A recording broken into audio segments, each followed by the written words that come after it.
the season finale to Loki, that final scene in Loki. Woo! That was something. I believe that was supposed to be a setup to the multiverse saga, in which first we had the Infinity Saga with Thanos and all the Infinity Stones, and now Marvel is preparing us for the multiverse saga. Now, for those who don't know, I will try my best to put simply as possible. The multiverse is, in a nutshell, just multiple universes of different versions of a character. This show is a perfect example of what multiverse is kind of like. So, all those variants of Loki, Sylvie, the kid Loki, the crocodile Loki, they're all different Lokis in different universes. Now, I was pretty hyped to see Kang the Conqueror, although I was upset that he was not really Kang the Conqueror.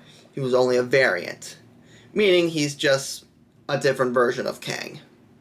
So, we had Kang, but he's not the Conqueror.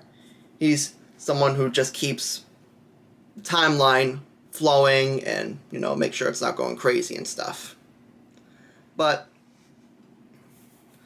the show, I thought, was decent overall. There were some things I was not a big fan of. I felt like, for the most part, Loki was kind of incompetent in the show. And what I mean by this is, I felt Loki did things and he acted out in certain ways that he would not have done in the movies. Like when he was singing and making a fool of himself on that train, drinking and such, feeling love for Sylvie. I feel like Loki as a character is just one of those people who doesn't really feel for other people. He only feels for Loki. Now, one of the scenes in the show did bring up how Loki doesn't care about the throne. He just wanted to be an equal to his brother Thor. And which I can understand that. In which people want to use that argument to try to counter what I'm trying to say. Fine, whatever. But what I'm trying to say is Loki would know not to be naive unless it was part of a scheme or plan to, get into his endgame, to meet his goal or whatever. So, yeah, I just felt like Loki was kind of dumbed down a little bit in the series. I felt like, he would not have done things he would have did in the MCU, and you could argue that, this is just character development because, this is a different Loki from what we've seen in the movies when he was taken back to prisoner in Asgard, and this is a different Loki for when he escaped the Avengers Tower. So I guess you could say that's kind of up for debate on whether or not you consider it whether it's lousy character development or not. I'm not going to be the one to decide because I would just be repeating myself and mumbling on about Loki. But another thing I was not a big fan of the show was how I kind of felt like a majority of the time after the second episode, Loki was just kind of pushed aside to the sidelines. I felt like the show was just mostly focused on TVA and Sylvie. And I get that they both have a big role in the show, but to have him sidelined and to have him, have his character be dumbed down a little, it's just a little insulting to the character, really. Because Loki is, as you may know, the god of mischief. He knows a majority of the time when he's being deceived, and he's usually 2 or 3 steps ahead of people. And like I said, I feel like Loki would not let his emotions cloud his judgment. Loki cares about getting to his goal, whatever that may be.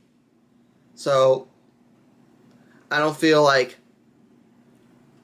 Loki would be so friendly and so, personal with people unless it was part of a scheme, or he was doing it with Thor or Odin or someone he had like a connection with.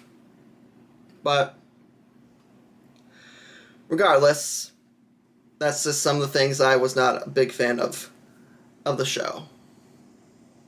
Now, getting back to King, the He Who Remains, I am very excited to see how this sets up to multiple universes and projects in the MCU. Because now, when, the He Who Remains is gone, different versions of Kangs are now unleashed upon into the universe. So, at some point, we are going to see Kang the Conqueror. And I'm just very excited to see that. Although what they did to Kang in the show was a little different. In the comics, Kang is a time traveler from, universe and futures beyond our understanding and comprehension.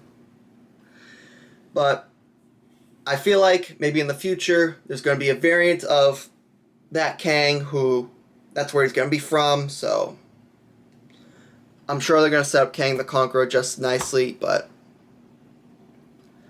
overall, of all the MCU shows so far, this would probably be my second favorite.